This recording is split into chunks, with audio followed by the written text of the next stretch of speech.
নমস্কার নমস্কার দর্শক বন্ধুরা, সুস্বাগতম। আপনারা সবাই ভালো আছেন তো? আর আমরাও ভালো আছি। তো আজকে রবিবার, মা কালকে কিছু অমর্তমান পাতা আর কচুলতি পাঠিয়েছিল।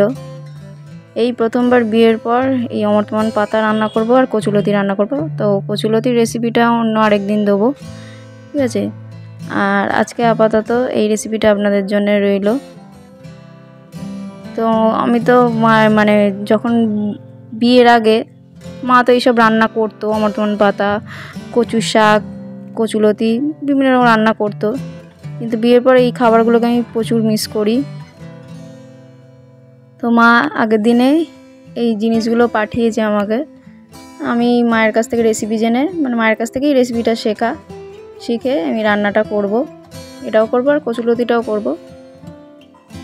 কচুলতির রেসিপি অন্য মানে নেক্সট ভিডিওতে দেবো, কোনো পরের ভিডিওতে অন্য আরেকদিন। তো দেখুন কচুলতিটা আমি কচুলতি নয়, সরি, অমর্তমান পাতাটাকে কীভাবে আমি কেটে নিলাম।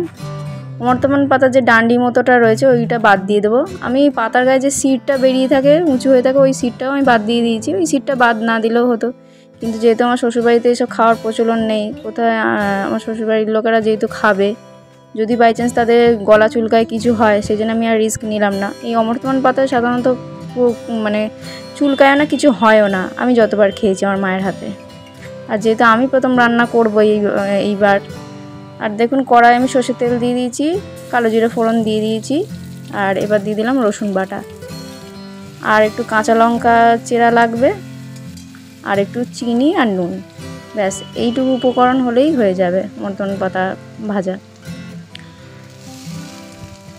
তো যেহেতু শ্বশুরবাড়ির লোকেরা খাবে, আমি আর রিস্ক নিলাম না, সেই লঙ্কাটাও মানে দুটো জায়গায় 3টে দিয়েছি, আর শিটটাও পুরো বাদ দিয়ে দিয়েছি। শুধু পাতার ডান্ডি মতো যে বেরিয়ে থাকে সেই ডান্ডিটা বাদ দিলেই হতো, কিন্তু আমি পাতার গায়ে মানে উঁচু উঁচু হয়ে থাকা যে শিরগুলো, সেগুলো একটু বাদ দিয়ে নিলাম।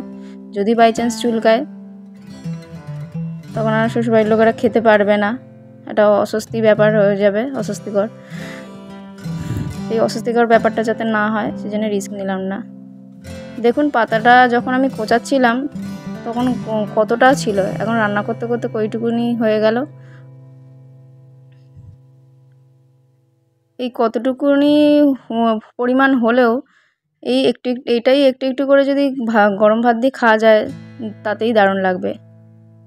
আপনারা চাইলে এইটাকে এইভাবে ভেজে যেভাবে আমি দেখাচ্ছি এইরকম পদ্ধতিতে আপনি ভেজে নিয়ে একটু শিলে বেটে নিয়ে গরম ভাতের সঙ্গে মিশিয়ে খেতে পারেন। আমি আর শিলে বাটবো না, এটাই যা রান্না করতে করতে একটুখানি হয়ে গেল। আর এই ভাজাটাই যা হয়েছে, এটা দিয়ে দিব্যি ভাত খাওয়া হয়ে যাবে আমার। আর আশা করছি বাকি সবাই ভালো করে খেতে পারবে তৃপ্তি করে। একটু চিনি দিয়ে নিলাম,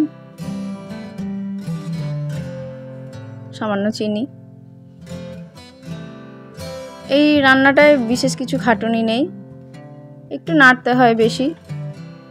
আর এই শাক রান্নায় তো কোনো জল ব্যবহার হবে না। আর এই শাকটা কোচাতে গিয়ে আমাকে কোনো এক্সট্রা কোনো প্রোটেকশান নিতে হয়নি।